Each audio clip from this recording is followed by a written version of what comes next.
And I'm here to introduce our College Scholar. We have a College Scholar program here at JCCC with the purpose of which is to showcase faculty excellence in research fields that go beyond the classroom to make scholarly contributions to knowledge within the professor's academic discipline. And we award 4 of these College Scholar Awards every year, and the winners do receive a $2,000 stipend. So Terri is our first one this year. We've got 3 more coming up. Jeffrey Oden, who's a professor of environmental science, will speak in December about water issues in Kansas. Mark Harvey, a professor of political science, will talk about the influence of celebrity on politics. And then that's in January. And then in March, Dr. James Weiser will speak about the Ku Klux Klan in Kansas coal mines. So those will all be interesting topics. But on to Professor Easley-Giraldo, who is speaking for us today. She is professor of speech and debate and in her 13th year at JCCC. She started here as the debate coach and rebuilt the debate team for her first 6 years at the college, finishing her tenure with back-to-back national community college debate championships in 2010 and 2011. So she retired from debate in 2011, focused on her doctoral work and some intercultural communications class. Anybody here know about that in the audience? With various international travels, professional development workshops, and faculty exchanges to places like Russia and the Netherlands. We have anybody from the Netherlands in our audience? We've got some visitors on campus. In the past 4 years, she has presented 17 papers at regional, national, and international conferences. She was selected to be on a top paper panel at the National Communication Association Annual Conference, and was also competitively selected to present at the International Communication Association Conference in San Diego last May. Number 3 is the lucky number, Dr. Easley-Giraldo. This is her 3rd time as a JCCC College Scholar. She's won the Burlington Northern Santa Fe Award 3 times, and also the Distinguished Service Award 3 times. Her bachelor's is in Literature and Communication from the University of Texas at Dallas, and her master's is in Communication from Baylor University. She graduated in May 2016 with a PhD in Communication Studies from KU. And her dissertation was titled Global Sojourners, Women's Political Efficacy and Political Ambition in the Face of Political Cynicism and Gender Barriers, which is the basis of what we'll be hearing from today.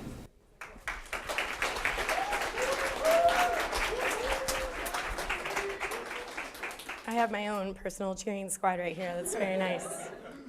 First, I'd like to apologize my voice. I had no voice Monday and Tuesday, so I was pretty panicked. Today we have a little voice, so bear with me, and everybody hope we can make it through without my voice leaving. I may have some awkward Marco Rubio moments as I grab drinks, so bear with me for that. But thank you all for coming today. Thank you, Farrell, for the introduction. We're very blessed to have Farrell in this position. I want to thank the women who are part of my project that we'll be talking about today. A lot of people complain about their dissertation topics and say, oh, it was awful. I don't ever want to talk about it again. I'm actually really glad anytime I can talk about it, anytime I get back to the project. There's one very special person in the audience today. Dr. Angela Gist from KU is here. She's a professor in the Communication Studies Department and was on my dissertation committee. She helped me more than anybody. She helped me with my method and my data analysis, so thank you, Angela. And to all of my colleagues across campus, thank you for all of your support. So let's get started. One of the questions that's always guided my research has been about gender and politics and why more women don't run for a political office. Kirkpatrick asked this question in 1974, and 40 years later, we're still asking the question of why more women aren't running for a political office. While American women have made slow progress, we still have this question, and it's still very relevant today. Research on American women shows us that American women tend to be more cynical about politics, less interested about politics, less knowledgeable about politics, and less willing to run for a political office. Few studies have really looked at the non-Western approaches to see if young women from other countries, not in the United States, have these same inclinations. So I was curious if women from countries that were deemed at risk by the US State Department, how they would rank up as far as what we know about American women. We'll start by talking a little bit about the literature. First, what does political cynicism mean? If I ask you all right now, are you politically cynical? I bet almost everyone's gonna raise their hand, right? So Cade, McKinney, and Tedesco defined it as the feeling that the government in general and the political leaders in particular do not care about the public's opinions and are not acting in the best interest of the people. So while most of this literature comes from a Western perspective, I use this to frame how we analyze the women and their views of politics in their countries. Today's talk is going to talk about political efficacy. And everyone always goes, what's that weird word, efficacy? It sounds so funny. It's defined by Campbell and others as the feeling that the individual political action does have or can have on the political process. So do I feel like I can have an impact on politics? Do I feel like my vote matters? Do I feel like my voice matters? That's our political efficacy. Carr and others argue that the downward spiral of political trust spawns political cynicism and alienates citizens from the political process. So efficacy then is guided by maybe our political cynicism. If we're politically cynical, we're usually seen to have lower political efficacy because we think the system's broken, we don't feel like we can have any impact. If we're not as negatively impacted by cynicism, we tend to usually have higher levels of political efficacy because we view that we can have an impact on the political system. Pinkleton and others observe that citizens are likely to participate in the process to the extent that they feel that their participation can make a difference. So research shows us in particular that young citizens tend to be more cynical than the older generations. And that cycle is a vicious cycle because the more cynical we are, the more we may be disengaged from politics, we don't vote as much, and we're not as involved, which then continues the cynical process because nothing changes. So Wallace and Fox talk about political ambition and gender differences with political ambition, and they found some really interesting things, just very sad things, but very interesting. That first, when a woman runs for office, she usually thinks about three things: her qualifications, the impact on her family, and the chances of winning. Whereas men usually only think about one thing: do I want to run or do I not want to run? So we see that women have a lot more factors that go into their political ambition and their political efficacy than men tend to just have this one deciding factor. We also have some gender differences on qualifications and viability. As far as qualifications go, women tend to dismiss their qualifications. If they're highly qualified, very educated, have a lot of political experience, they're likely to discount that qualifications and expertise. And they tend to have much lower levels of confidence. Whereas men tend to have very high levels of confidence overall, and even overconfidence in skills maybe they don't possess, and tend to be a little overconfident in that. Ambition, intelligence is also, women usually underestimate their intelligence, whereas men overestimate their intelligence. There's some giggles in the audience. Professional ambition is something that's seen as a virtue for men. If they're ambitious, it's good, it's great. But for women, it's seen to violate kind of the gender norms that we think about women. And maybe they're a little aggressive if they have this political ambition. And finally, we have encouragement. We find that encouragement plays a huge factor on whether men or women run for office. We find men are more often to get encouragement from people, whereas women, encouragement, if they don't have it, they're less likely to run for office. And usually they need quite a bit of encouragement from various people and various sources in order for them to want to run for political office. So I developed an acronym for the countries that I talk about, which is MMEAPES. So you say that 10 times, lots of fun. But these countries that my study covers is Mongolia, Morocco, India, Afghanistan, Pakistan, Egypt, and Zambia. And I really struggled with how to define them. I didn't want to call them developing countries. We didn't want to call them international women. So we've developed an acronym. Anytime I refer to the project, it's MMEAPES. But I want to point out that I don't try to homogenize them, and I realize every country is different, and within every country there are regional differences as well, and that's really important. So we'll share some of their stories today. But before we go too much further, I created this table to kind of give us a picture of what they all look like in representation for measurable numbers that every country has. There's my first Marco Rubio incident. The first column is from the Interparliamentary Union, and it collects data each year from 190 countries and ranks the countries in descending order based on women in politics. So they take the lower house and the upper house, and then they rank you. This is based on the December 2015 report, and the U.S. was ranked 75th with 19.3% of women in the lower house and 20% of women in the upper house. You can see Afghanistan and Pakistan are both higher than the United States, and Morocco's not far behind, with Egypt being the lowest. The second column talks about women in the workplace percentage, And this provides some contextual data to see what the percentage of women working outside of the home is in these countries. Zambia has the highest percentage of women working, with Morocco as the lowest percentage. The third column is the Gender Gap Index, which is developed by the World Economic Forum. And this is a measure of equality between men and women regarding access to resources. It's defined by three basic concepts. First, it measures the measuring gaps rather than levels of gender. Second, it captures gaps in outcome variables rather than gaps in input variables. And third, it ranks countries according to gender equality rather than women's empowerment. As you can see, Mongolia is ranked the highest, and Pakistan is ranked the lowest. And then the fourth column is the ability to rise to leadership score, also from the World Economic Forum. And this is the response to the question, in your country, to what extent do businesses provide women the same opportunities as men to rise in positions of leadership? 1 is not at all, and 7 is extensive. The middle of the spectrum is about a 4, so anything below a 4 would be considered low rankings, and anything above a 4 would be considered high. Mongolia and Zambia both have high scores, with Pakistan and India having low scores. So it just gives you a little bit of a framework to see how the countries relate to each other. The research question for my dissertation I'll be talking about today is research question number 2, which examines the personal political efficacy and political ambition with how do women from EMEA-PES discursively construct their ability to participate in politics. So how do they talk about it themselves and their ability or lack of ability to participate in politics? The participants from the study are 58 women from EMEA-PES. They all come from the Kansas Women's Leadership Institute, known as the KWLI, which is funded by a U.S. State Department grant, and they're competitively selective in their home countries to participate in the institute. This spans from 2013, 14, and 15, so 3 years. And the ages of the women ranged from 18 to 25. They're all women in a university program in their bachelor's degree program.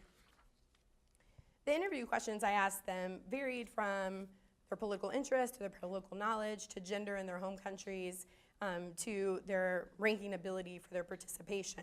The interviews took place the very first week that they were at KU, so I tried to interview them within their first few days of being on campus, because I also did follow-up studies, which I won't really talk about today, but I also did follow-up interviews as well to measure whether did the Leadership Institute maybe have some kind of impact on their views of politics or their own personal efficacy. They were asked both scale questions and mostly open-ended questions about how do they view their participation and interest. So we ended up with 58 interviews. The average time was about 18 minutes. The longest was 38, and the shortest was 10, so you can see a good range there. In end, I ended up with 18 total hours of recorded interviews. I then transcribed these myself, which resulted in 234 pages of single-space transcriptions.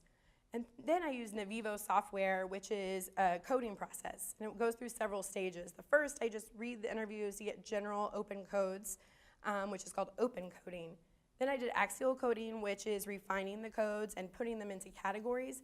And then finally, themes emerged from the data, which is what we'll be talking about today. The 3 themes that emerged from my dissertation data were gender barriers, where the women talked about all the various gender barriers that existed in their country for political participation. The second was cynicism, and then the third is what we'll talk about today, which is political efficacy and ambition. There's our second one. So cynicism, it's important to note that cynicism was the most referenced theme throughout, with 56 of the 58 participants having cynical remarks throughout their interviews. And this resulted in a total of 236 references to cynicism throughout all of the interviews, which was quite significant, because this was found to be a driving influence for how the women both viewed politics and how they viewed their participation in politics as well, and we'll talk about that.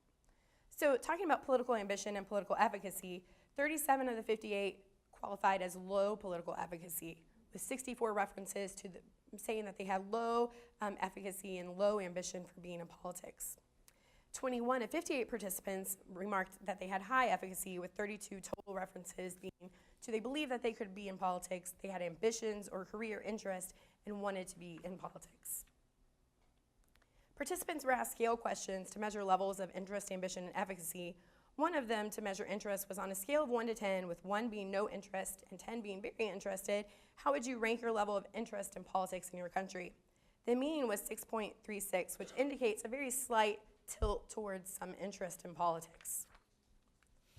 Participants were also asked to rank their level of political knowledge on a scale of 1 to 10, with 1 being not knowledgeable and 10 being very knowledgeable. And the mean was about a 5.47, which indicates really in the middle of their knowledge of political knowledge. They are just about right in the middle. The last scale question that we'll talk about is they were asked if they agreed with the statement, "I consider myself well qualified to participate in politics." And the mean was a 3.0. The participants revealed a split, which we'll talk about, of their perceived efficacy. So first we're going to talk about the low political ambition and efficacy. The majority of participants indicated very low levels of political ambition and efficacy. The general lack of interest is also a justification for their cynicism, and they use cynicism as a reason why they do not view themselves as being able to participate in politics. Most of the women also, it was interesting because cultural differences come to play too, because when asked, do you see yourself as capable, they would answer it in the immediate sense, whereas here in the United States, women kind of project in the future and say, yeah, I'd be interested maybe later, but they would view it only in the immediate sense, which was a justification. They also articulated things such as it was not a very welcoming environment, politics was really messy, it's awful, they don't want to be involved, and they also would make comments that they felt like they would have to lose their values, that they would have to change who they were in order to participate in politics. So the first sub-theme of this was not being qualified. Participants described themselves as not qualified to participate in politics, and they viewed having political knowledge was not enough to be qualified, but they maybe needed the experiences and other things in order to view themselves as being qualified. And rather than just being aware of politics, like maybe some agree our American politicians are, participants would argue that you really have to do the time to be very knowledgeable and very engaged in politics. So participant 14 from India says, because my awareness doesn't really give me the qualification, I'm aware of it, but I'm not very aware of it. So I think to be part of the political system, you need to know more than the average citizen. I know what the average citizen should know.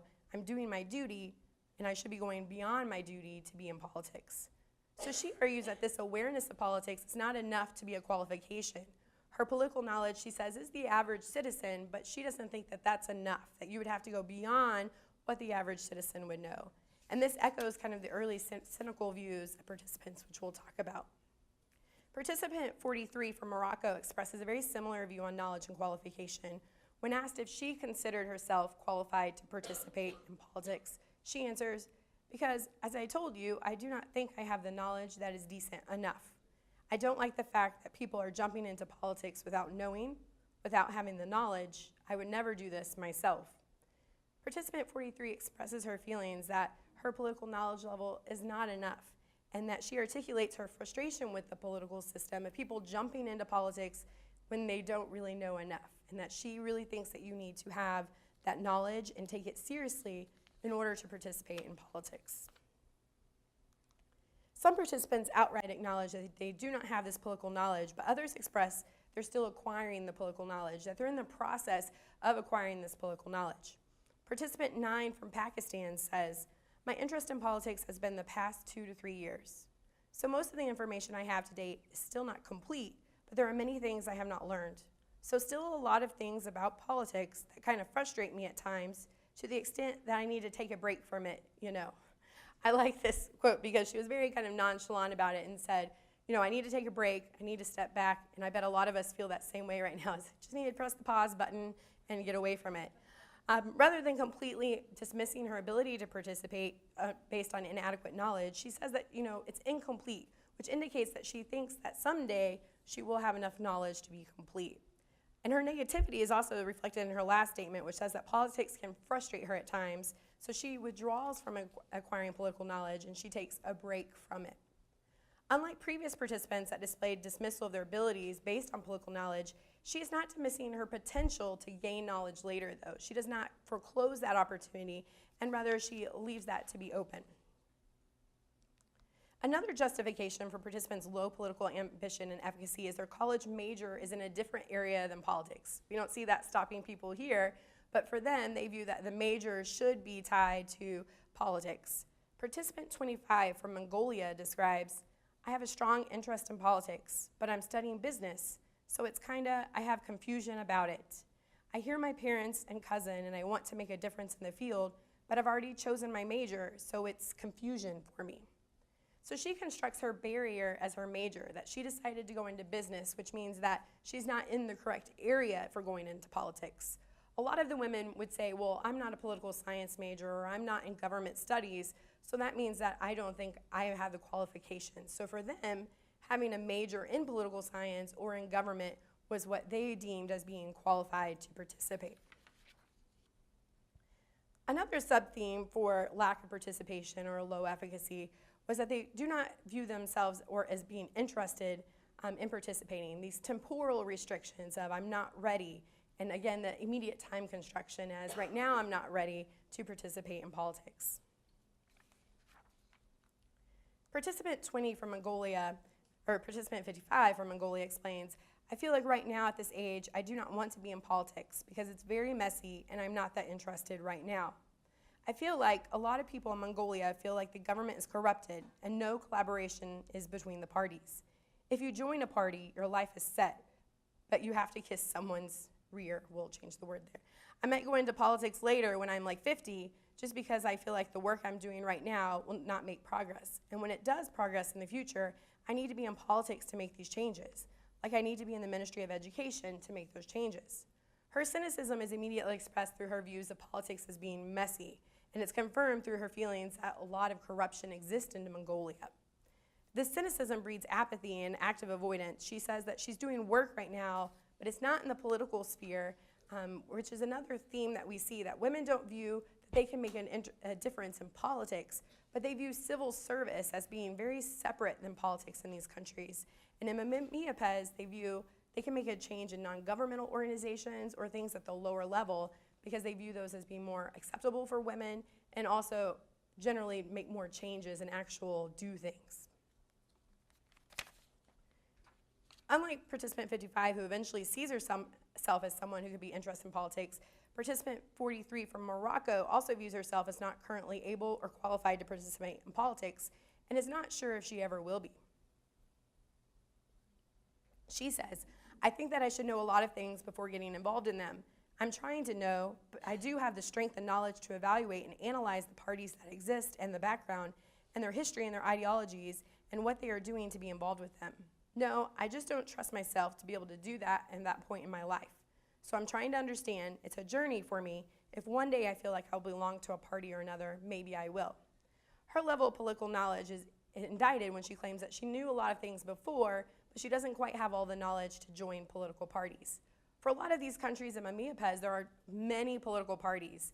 Unlike we just have the major two parties, they have several that they could commit to, which also for them is a little overwhelming because there's so many different options. And for them to commit to one of those, they feel like they have to have the right knowledge and position to make those decisions. Participant 1 from Morocco expresses a similar perspective when asked if she considers herself qualified.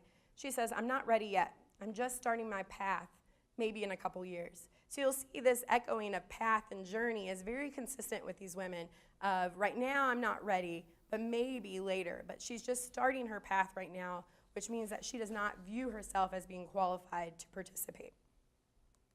Another sub-theme is that the women articulate that politics is not a very welcoming place for them.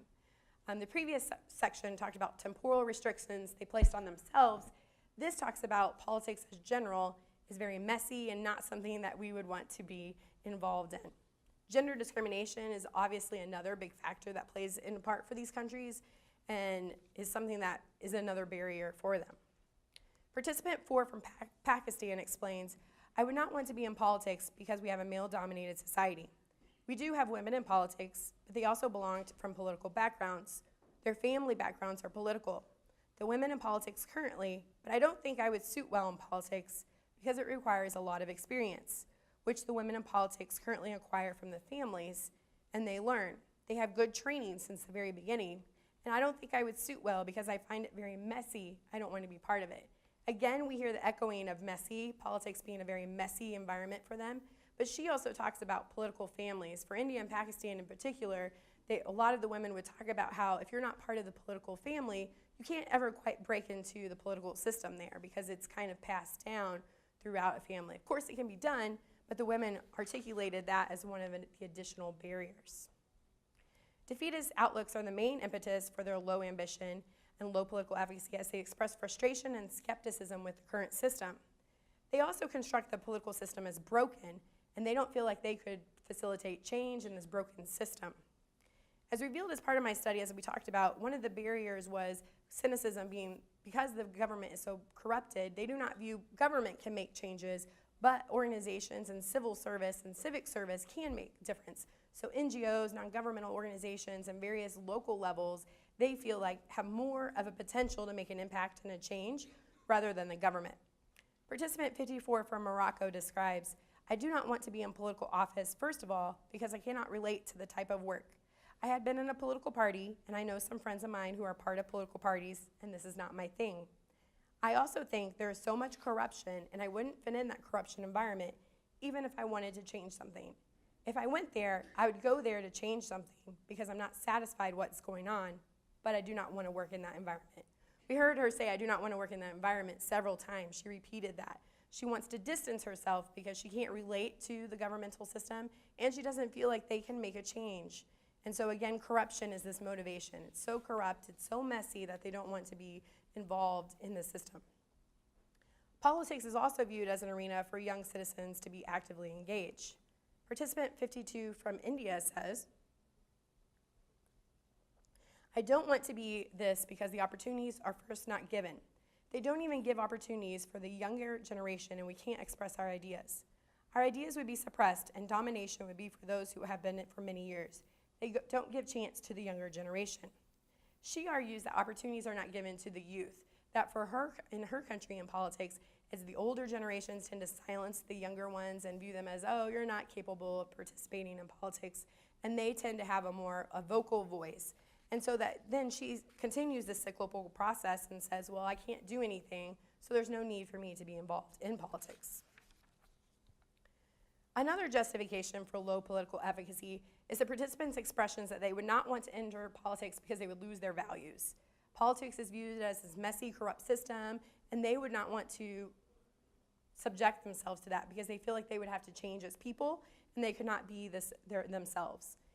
In particular, it's interesting to point out, so participant 18 from Morocco argues, I wouldn't be able to do what politicians are supposed to do because maybe my personality type, I don't think I will be able. Maybe if I want to be able, maybe I can, but I don't want to, and if I ever went into politics, I would be sick.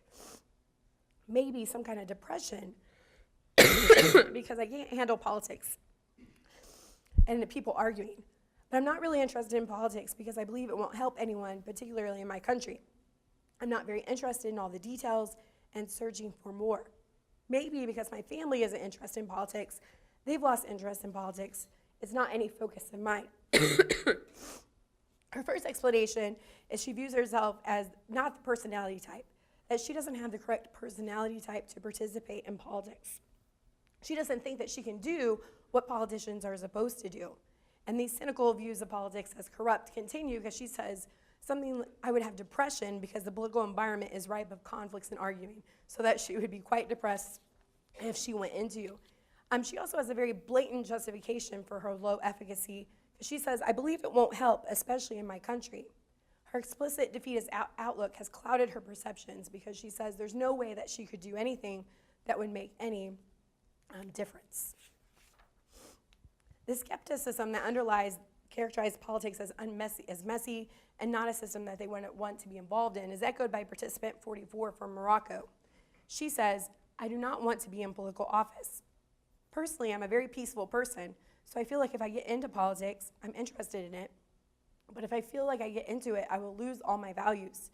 I live by my values, and I don't want to lose my values, so I prefer to just watch and observe and not play the game. She says that she would lose her values if she had to go into politics because she could not be who she is normally. And she also ends with saying that she doesn't want to participate in the game of politics. So for her, this loss is articulated. Oh, we're going to make it. We're going to get there. Participant 48 from Morocco had a similar perspective. She said, I wouldn't want to be in political office because I think people who work in these offices make some choices sometimes that they necessarily do not want to make. I want to have a free conscience. Thank you, Lee. She argues that the sentiment that she would possibly lose something by being involved in politics and that is not something she would want to do. She would have to make choices that she would not be comfortable with herself, and that is a reason why she would not want to be in politics. So again, you can see the cynicism is creeping through their justification for why they do not want to be involved in politics. So now we get to a little bit happier side of the women who have high political efficacy and ambition and who are interested in being in politics in their home countries. Women that express high internal efficacy displayed confidence in their ability to understand and participate in politics. They express that they are very capable of being in political office, and usually that this was their chosen career path, that maybe they really wanted to do this. They also have a desire to do something for their communities, and they felt like if they don't do it in politics, that no one else would, and they really needed to be involved. And then we'll finally talk about some tensions with skepticism, that while they do have high political efficacy, they also still have a little bit of skepticism of their ability to participate. Participant 29 from Afghanistan encapsulates all three of these major themes of high political efficacy. She says, "When I am interested in politics because I want to do something for my country, seriously, especially for women, violence against women, adult education, and all other problems that women are now suffering in my country, I want to do something for them. Without politics, without being in politics, I can't do that. Without having power and authority, I can't do that." This was probably one of the most powerful statements, I think. Her interest in politics was motivated by her desire to do something for her country. And she specifically says that she doesn't think she can make a difference unless she is in politics, that that's where she needs to be in order to facilitate some of those changes. But she does view that she has to have the power and authority that comes with politics in order to be able to make some kind of change. Participants with high positive efficacy and ambition express that they do have the capabilities to be in politics. They have morals, which is step one, right? Yay. They're honest, they have the education and knowledge, and they're also very concerned and passionate about the issues in their country. And education was the most cited justification for having high political efficacy. Their justification was, I have the education, I have the tools, which many of the women in their countries do not have, so they view this as their opportunity to participate. Participant 28 from Pakistan explains, "Because I do think that I have a higher degree of education than most politicians Pakistan has right now, and I'm more concerned with the issues of my country and research on more of them than most politicians we have, because they're just involved in gathering money for themselves." So again, we hear more cynicism. Politicians just want money. I'm more qualified because I have the knowledge and the education. And she articulates that her higher degree of education makes her specifically situated for participating in politics. And her concern for the issues of her country also make her very justified in participating. Participant 51 from Pakistan expresses a similar opinion of education. She says, "Because I spent a lot of time in my education and my academics, I've read extensively about this. Not like a lot of politicians in Pakistan. I'm not illiterate and uneducated. I actually read and follow political issues." She continues to say, "I write to magazines. I think I'm qualified enough because I'm better than them. At least I'm educated and literate." So confidence is not a problem for this participant. She views that she's very capable and more educated and more experienced to participate in politics than many. Her claim that she's better than them is definitely a construction of criticism for the current politicians. Participant 36 from Zambia argues, "Because I'm eligible as a human being having equal opportunity as it states in the laws of Zambia, and also because I've given myself time to educate myself about politics, and there is the only way I can, on a large scale, help my community in terms of child-related issues to put my voice across."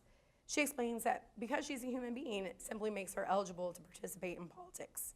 And she also cites equal opportunity.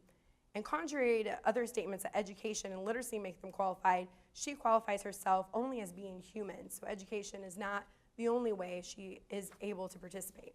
And on a side note, this young woman from Zambia is quite involved in politics. She was just elected to be a young ambassador, and she's doing amazing things. So it's really neat to see. In addition to education, being passionate about the issues of their country is a qualification that makes them capable. Participant 30 from Pakistan explains, "Because I think in order to be in politics, you need to be aware of the current situation and be very educated and very passionate about the problems people are facing. And I think I have all three of them in me. And I've been the student representative for my department for 3 years, so I can actually empathize with the people. So for her, there's 3 justifications for being able to participate: aware, educated, and also being passionate.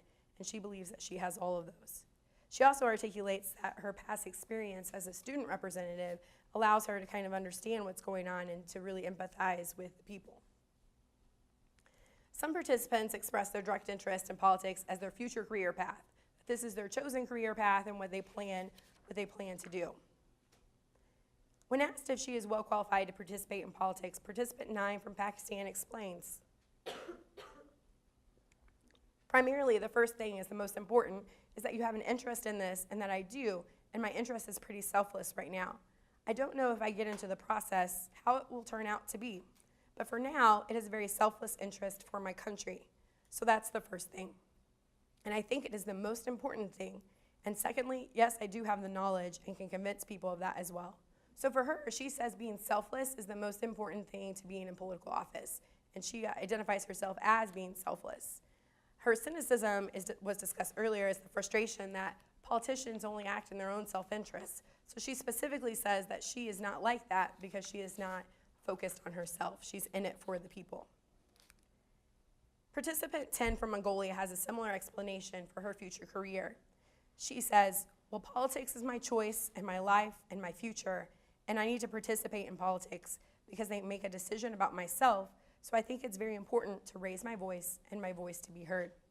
She explicitly says that political career is her choice and her life and her future, that she's actively decided to pursue this.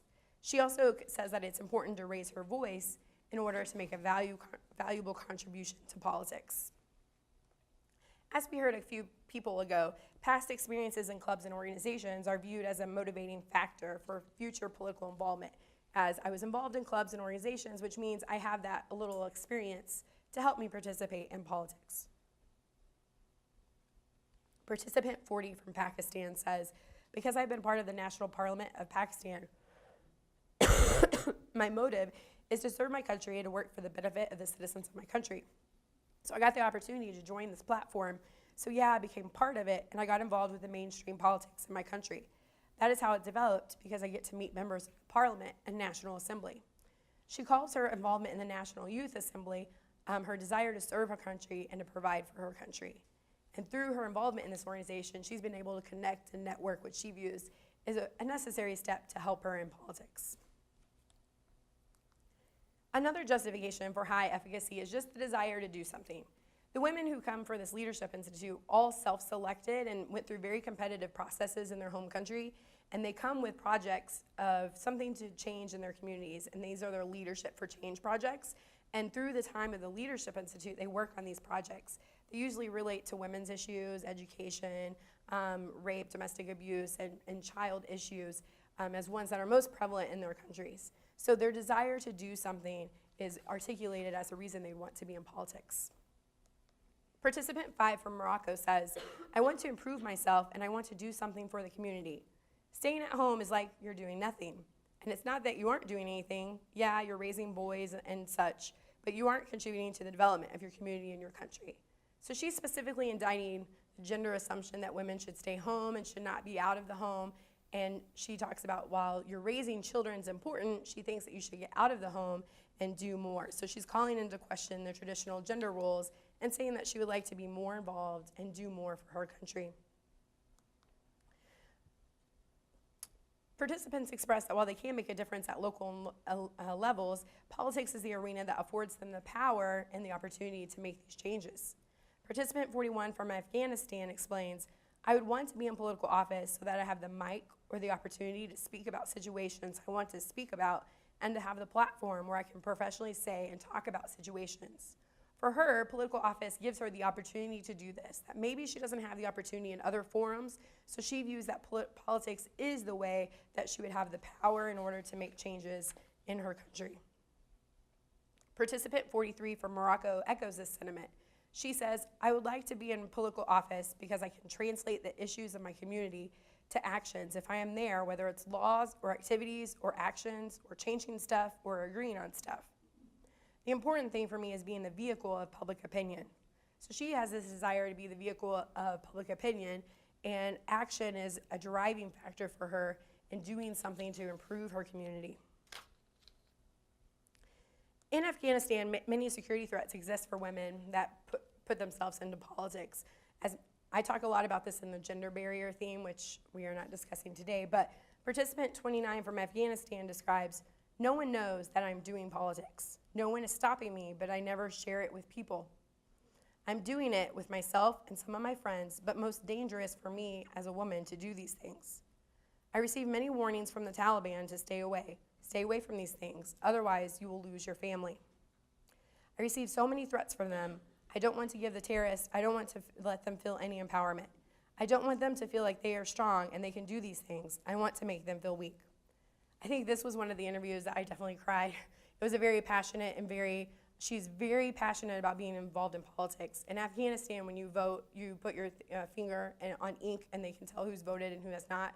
And her mother had her finger cut off because the Taliban saw that she had voted and cut her finger off. So this young woman is trying to be involved in politics, but kind of under the radar so that she can make more of an issue later, but she knows that security is definitely a threat for her. Participants with high political efficacy acknowledge that corruption in the government and cynical views, but also that they have the desire to make change.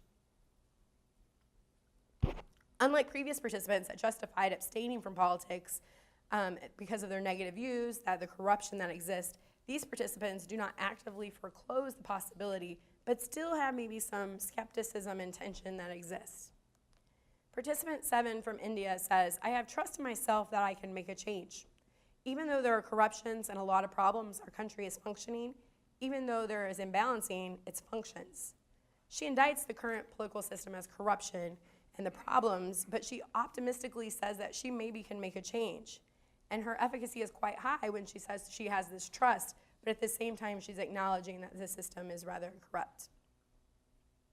Political interest may be lacking for participants, but they remark that they would participate if needed. So if they're really needed, that they would step up to the plate and participate. Participant 38 from Afghanistan explains, "If they needed me, there's not a lot of activism of women in Afghanistan. We have some. Most of them are just interested in education and knowledge. First, I want to get knowledge, and if they needed me to participate in politics, then I would participate. I don't like politics, but if they needed me, I would." So again, we hear this cynicism that I don't like politics, it's not very great, but the optimism that if they needed me to participate, I would participate because I know that I could hopefully do something or make some kind of change. So by focusing on Mamia women, this project seeks to understand how women from these countries articulated their abilities to participate in politics and how they discursively manage their own political efficacy and ambitions.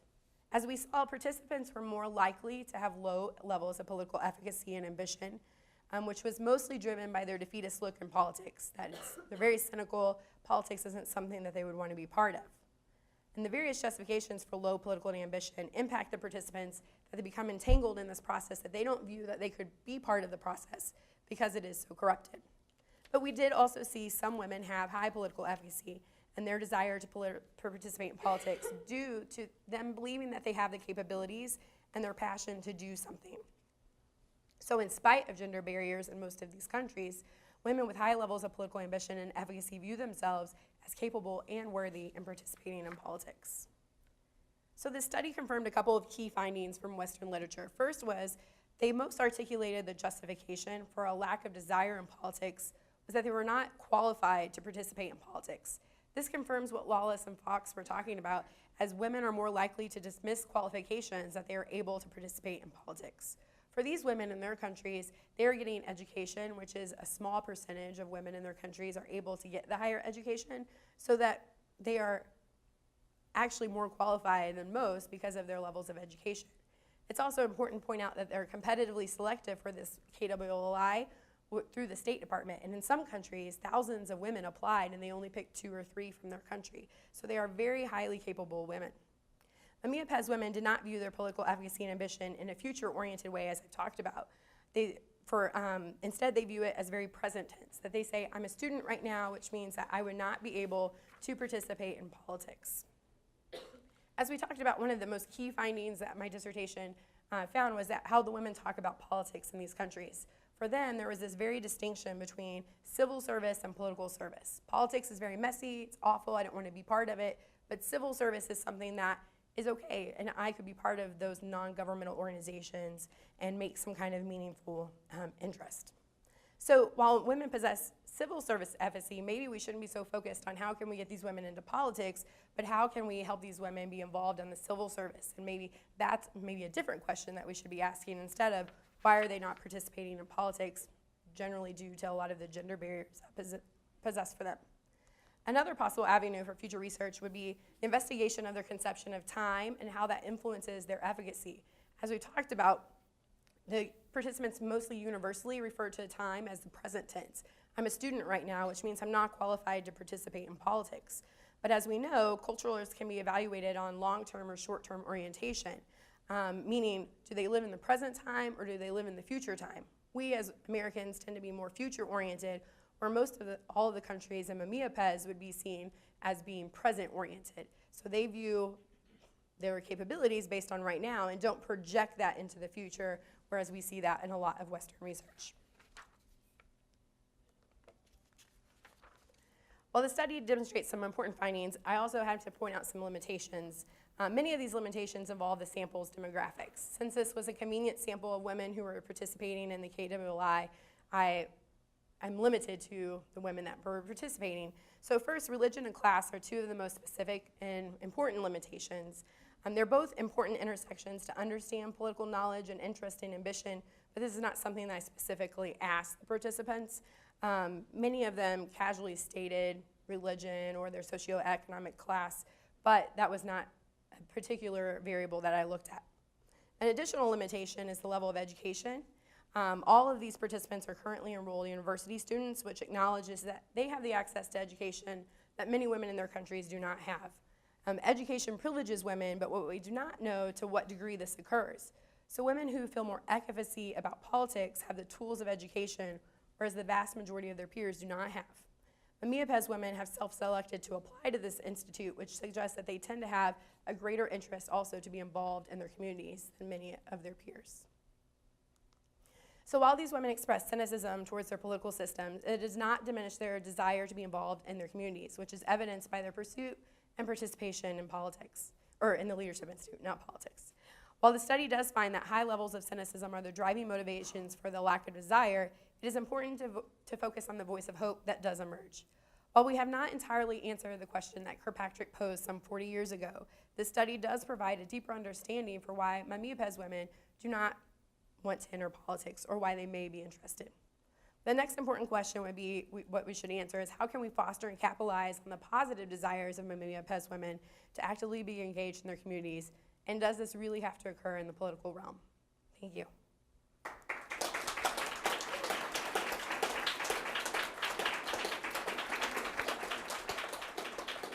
So we have a little bit of time if we have any questions. Samira. Yeah, so I'm from Pakistan, as I think a lot of the colleagues know, and I could relate so much to what you mentioned from the women from Pakistan.